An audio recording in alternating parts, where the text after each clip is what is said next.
welcome, and a particular welcome to the managers and team leaders who are watching. Do you ever feel like you have 3 jobs to do? That's because you do. Hello, I'm Pete from Learning Elements, where we help businesses actually change behaviour and performance, not simply deliver training. And today I'm going to show you the different roles that you have as a manager, what are the core tasks for each of those roles, and what are the key skills you need to develop for each part of that role. Alright, let's make this real. So, in your role, you will be needing to look at how you perform as a leader and a manager and a coach. You're constantly wearing these different hats at different times. Now I know you know that, so let's go through more specifically what these roles look like and how to develop the skills you need for each part of this role and for each hat that you're wearing. So firstly, the leader. Well, you're looking at the big picture, the direction, the meaning either of the organisation or of your team and how it fits into the organisation, and making sure that there's movement in that direction. If you're doing this well, your people are saying, I understand where we're going and why it matters. When you have the manager hat on, then you're looking at how do we execute on the strategy? How do we get to where we need to go? What's the structure? What are all the pieces? How do we make sure we do this consistently, repeatably? And when you're doing this well, your people are saying and feeling, we know what we need to do and we know how we're tracking. And then as you're in your role as a coach, you're looking more at the people, the human side, their growth, their capability, the skills to make sure that they're equipped to do what they need to do. When you're doing this well, then your people are saying, I'm getting better and I feel supported. Okay, let's look at them in more detail. The leader. Here, your core tasks are setting the vision, setting the direction, knowing the objective, knowing the purpose, and understanding the values that people are going to be displaying in order to achieve what you need to achieve. You're going to be making strategic decisions often under uncertainty, again, to make sure you're moving towards the vision, that you're making progress towards the objective. You're going to be responsible for driving change and transformation. Now, that could be at the company level, it could be at your team level, depending on your role.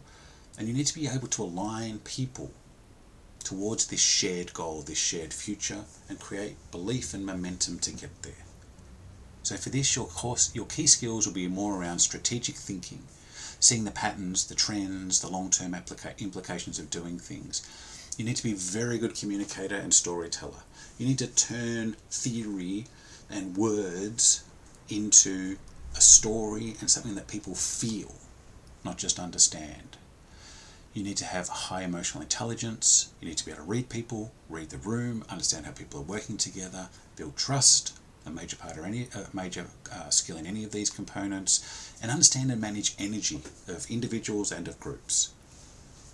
You certainly need strong decision-making skills, and again, particularly under uncertainty and ambiguity, you won't always be able to act with perfection, and you certainly need to be able to influence.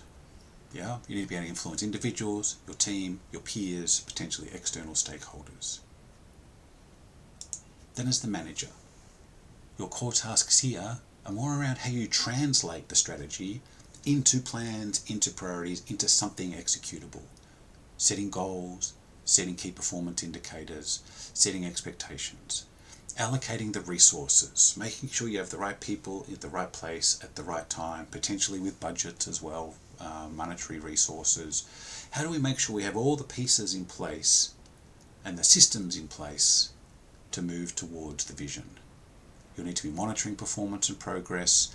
You'll be solving operational problems, and a component of a manager is making sure that everyone is accountable, that the standards are followed, that they're understood, and that people are working in line with that plan. Key skills here, obviously planning and organising. You need to turn all of this chaos into a system, into a structure, into something that makes sense. You'll be involved in performance management, so you'll need skills here in how to observe people, how to track performance, how to review performance, how to give feedback to people in performance. You'll do that in coaching as well. It's certainly important here. How to make sure people are adjusting their output. You need process thinking. You'll need to build repeatable and scalable systems and workflows and processes that people can follow. You'll need decision discipline. Yeah, there's a lot going on, and as the manager, you need to prioritize what matters most. And you need accountability management. You need to be able to hold people to these standards without killing their morale, without deflating them, keeping them motivated and accountable. Then your role as a coach. Here's where your core tasks are around developing the people, their skills, their capability, providing feedback, both constructive and positive. Positive in person, constructive in private. Your task will be more around supporting problem solving rather than solving everything yourself. It's a big one I see regularly with managers, is they feel it's their role to solve everything. As a coach, your role is to empower your people to solve things. If you solve every problem that someone comes to you for, they'll keep coming to you. Your other tasks here as a coach involve identifying talent, growing future leaders, bringing in new talent, growing them to be able to perform in their role. Create an overall learning culture where people want to develop, where they want to grow. So key skills here are particularly around active listening. Anyone who's been in a room with me knows how important I find this. Most of us don't do this well. We're listening to talk. We're not waiting for our chance to speak. We're listening to understand. We need good questioning skills. We need questioning skills that help others, that raise awareness. We don't just give answers. We help, we guide, we use questions to do that. We certainly need feedback skills here. Feedback needs to be clear, it needs to be timely, it needs to be as soon as possible after the event as possible. It needs to be constructive feedback. We need empathy. We need to build trust.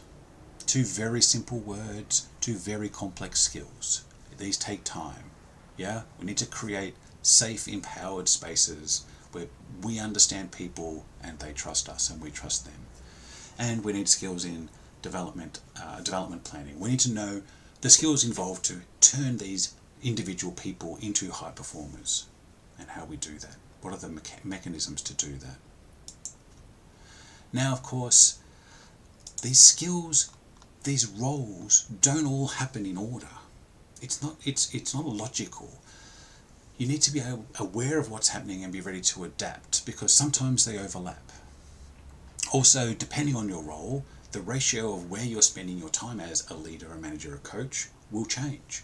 Typically, the more senior roles have more time in the leadership space, less time as the manager. Yeah, they'll have other teams to do that. But all of us need all three of these skills and perform all three of these roles as a part of our overall role as a leader and a manager. That's important to understand all of them and develop skills to perform all of them as well. So if you want more help understanding these roles and developing these skills for either yourself or your team, then contact us to talk further.